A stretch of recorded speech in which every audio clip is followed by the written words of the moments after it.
Senhor presidente, senhoras e senhores, deputado Newton Salomão, do Partido dos Trabalhadores, eu venho a essa tribuna falar sobre o caso do Rafael Braga Vieira. Rafael Braga Vieira é um jovem, deputados, de 26 anos, analfabeto, negro, pobre, morador das favelas, da periferia do Rio de Janeiro. Importante essa apresentação, porque faz todo sentido com a história do Rafael. O Rafael não representa uma exceção, ele representa a regra. O Rafael, ele foi o único condenado em todo o território nacional, deputado Dionísio Lins, o único condenado em todo o território nacional, fruto das manifestações de junho do ano passado. Se alguém quiser, alguém que está nos assistindo, se alguém quiser conhecer melhor o Rafael, eu sugiro que entre no meu canal do YouTube, porque eu fiz uma entrevista com o Rafael dentro da prisão, ele já condenado, e eu gravei e deixei que ele falasse. É um jovem que não sabe sequer quem é o governador do Rio de Janeiro. Mas ele não sabe quem é o governador do Rio de Janeiro, não porque o governador do Rio de Janeiro é tão medíocre que ninguém deveria conhecê-lo. Não é por essa razão, é porque ele realmente desconhece. Ele realmente não sabia quem era. Ele não lembrava do Sérgio Cabral. E não era uma crítica política ao governador por ser ausente. Não, não era isso, não, porque realmente não sabia. Ele não tem acesso às informações elementares. Ele é o único brasileiro condenado pela violência das manifestações de junho do ano passado. Isso é, sinceramente, deputados, é algo asqueroso. É asqueroso. Olhar para o que significa determinados posicionamentos do Poder Judiciário provoca asco. Não há um outro argumento, não há uma outra fala possível nesse momento.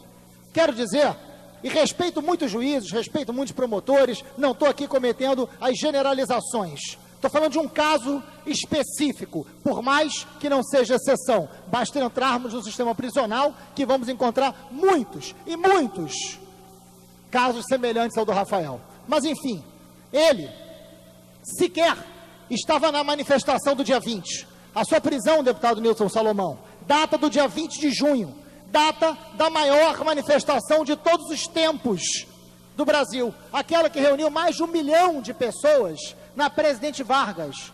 Nós estávamos lá, vários de nós. Houve conflito sim naquela manifestação. Sabe onde ele foi preso, deputado? Sabe onde ele foi detido? Na Lapa, porque ele é morador de rua, e o lugar que ele se abrigava ficava próximo à Lapa, muito distante da Presidente Vargas, que ele não estava na manifestação. Ele carregava uma garrafa de pinho-sol para levar para o lugar que ele tinha conseguido para dormir naquela noite, que era próximo a um estacionamento vazio. Ele tem 6 irmãos, uma família pobre, de mãe também analfabeta, negra, moradora de periferia, que repete a sua tragédia. Essa hereditariedade da criminalização da pobreza. Ele foi pego e foi condenado. Eu quero dizer o seguinte, o Ministério Público, e eu quero começar a citar algumas instituições. O Ministério Público, na sua acusação, se baseia no laudo pericial que eu tenho nas minhas mãos. E é importante que a gente não só emita opinião, e a minha opinião vai ficar muito clara aqui, como sempre ficou, mas, mais do que isso, vamos na opinião dos outros, vamos na opinião de quem é responsável pela manutenção do Rafael na prisão, que é uma das coisas mais vergonhosas, é um dos capítulos mais vergonhosos da história do Poder Judiciário do Rio de Janeiro e do Brasil. O Ministério Público se baseia no laudo e diz aqui: não assiste razão à defesa técnica, uma vez que a potencialidade lesiva dos objetos encontrados em poder do apelante restou demonstrada pelo laudo de exame material. E aí ela cita aqui um pedaço do laudo, onde o perito fala a seguinte coisa: esses engenhos foram confeccionados com a intenção de funcionar como coquetéis Molotov. Ora, coquetel, o que cabe ao perito, deputado Newton Salomão, não é emitir a sua opinião sobre uma suposta intenção de quem ele não conhece. Isso aqui é muito grave. O perito está dizendo qual é a intenção. cabe ao perito analisar o material encontrado. Para isso ele é pago. Essa é a sua função pública. O perito diz que a intenção de alguém que ele nunca encontrou, de alguém que ele nunca conversou, de que ele não sabe quem é, de que ele não conhece a cara, a intenção era de confeccionar coquetel Molotov. Mas, pasmem, fui olhar o laudo do mesmo perito que emite indevidamente a sua opinião sobre a intenção de alguém. Não lhe cabe, mas se baseia neste equívoco toda a defesa da prisão feita pelo Ministério Público. Mas o laudo, estranhamente, tem essa parte, mas tem outras que eu quero aqui ler, para que Vossas Excelências tomem conhecimento do que estou tratando. Ele diz claramente: trata-se de 2 engenhos de fabricação caseira, uma de pinho-sol e outra de água sanitária não inflamável. Está aqui no laudo pericial, não inflamável. E depois diz: no teste de combustão não foi constatado aumento de aceleração e nem retardamento de sua ignição. A água sanitária constatada na outra garrafa é um produto não inflamado utilizado em limpeza domiciliar. No mesmo laudo, não sei por que o Ministério Público não pegou esses trechos, ou não atentou para essas partes, apenas para a parte que lhe interessava, exatamente a que possibilitou a condenação do Rafael, baseado numa ação indevida do perito, diga-se de passagem. Mas eu vou além, deputados. Diz aqui: no estado em que o material se encontra, está apto a ser acionado por chama e lançado, porém, com mínima aptidão para funcionar como coquetel Molotov, porque eram garrafas de plástico. E a garrafa de plástico, ela não quebra, ela não provoca atrito, ela jamais poderia ter sido utilizada com a intenção de coquetel Molotov, porque eram garrafas de plástico. Está escrito no mesmo laudo pericial. Por que o Ministério Público não pegou o laudo pericial inteiro? Pegou só um pedaço? É pela sua gana de mandar preto, pobre e favelado para a prisão. É por isso. Isso me dá nojo. Isso é nojento. Não há outro argumento. Lamento dizer que hoje o Tribunal de Justiça julgou a apelação, baseado exatamente nesses argumentos que eu estou aqui dizendo, e reduziu a pena do Rafael, que era de 5 anos, para reduziu em apenas 4 meses. Diminuiu 4 meses, manteve o Rafael preso, o único do Brasil inteiro. Mas, lamentavelmente, eu não quero parar aí. Eu quero lembrar, Vossas Excelências vão lembrar, em São Paulo, nós tivemos 2 estudantes da USP, o Fábio e o Rafael, que foram presos com flagrantes forjados e foram detidos por isso.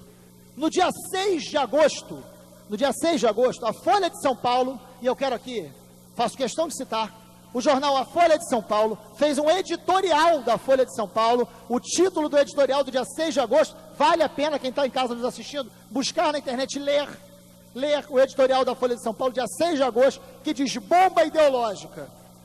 Esse editorial da Folha de São Paulo mostra todas as contradições das acusações sobre os jovens da USP. Na semana seguinte a esse editorial, a Justiça de São Paulo, envergonhada, reviu a sua situação e soltou os 2 jovens da USP, porque a sua prisão era claramente ideológica, claramente arbitrária, e nós não temos saudade de uma polícia política, e nós não temos saudade dos tempos sombrios da ditadura, onde justiça e polícia funcionavam para esse tipo de episódio, para esse tipo de função política. Não temos saudade dessa página infeliz da nossa história, desbotada na memória de novas gerações, inclusive de novas gerações de juízes e de promotores. Pena, deputados, que no Rio de Janeiro não tenhamos um único editorial de um único jornal que tenha tido a coragem de falar a verdade sobre a história do Rafael. Porque talvez, se a imprensa fosse um pouco mais cuidadosa nesse caso, não misturasse isso às suas concepções sobre as revoltas populares, não misturasse o caso do Rafael a todas as críticas que se tem sobre violência, muitas delas justas ou não, não importa, das manifestações.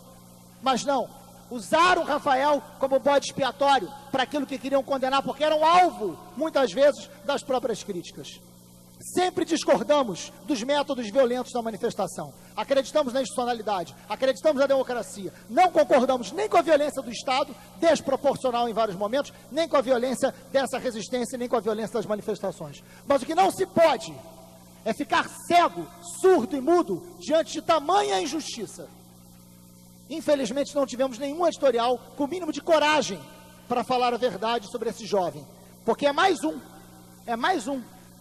invisível, mais um pobre, mais um esfarrapado, mais um negro, mais um analfabeto, que a nossa lógica de justiça empurra para aquele que parece ser o destino dos que sobraram de uma sociedade de mercado, que é o sistema prisional. Porque lá, nos porões das nossas amnésias, ele será mais um esquecido, ele será mais um invisível, para voltar ao seu anonimato de onde nunca deveria ter saído. Ninguém conhecia o Rafael, ele era mais um que vagava pela invisibilidade das ruas urbanas dessa cidade maravilhosa. Agora, ele se torna conhecido por ser símbolo de uma das maiores injustiças de todos os tempos do Poder Judiciário. Senhor presidente, eu acompanhei o caso Rafael de perto, procurei a sua mãe, a dona Adriana, a Comissão de Direitos Humanos esteve nas unidades prisionais, por onde ele passou. Vamos acompanhar até o final. Os advogados que acompanham estão recorrendo a Brasília. Não vamos desistir desse caso, não por se tratar do Rafael, mas por se tratar de uma injustiça histórica. Lamentavelmente, para concluir, presidente, assim como o Marcelo Iuca, nosso querido amigo, disse uma vez que todo camburão tem um pouco de navio negreiro, é muito triste saber que o Poder Judiciário tem muito de casa grande. Obrigado, presidente.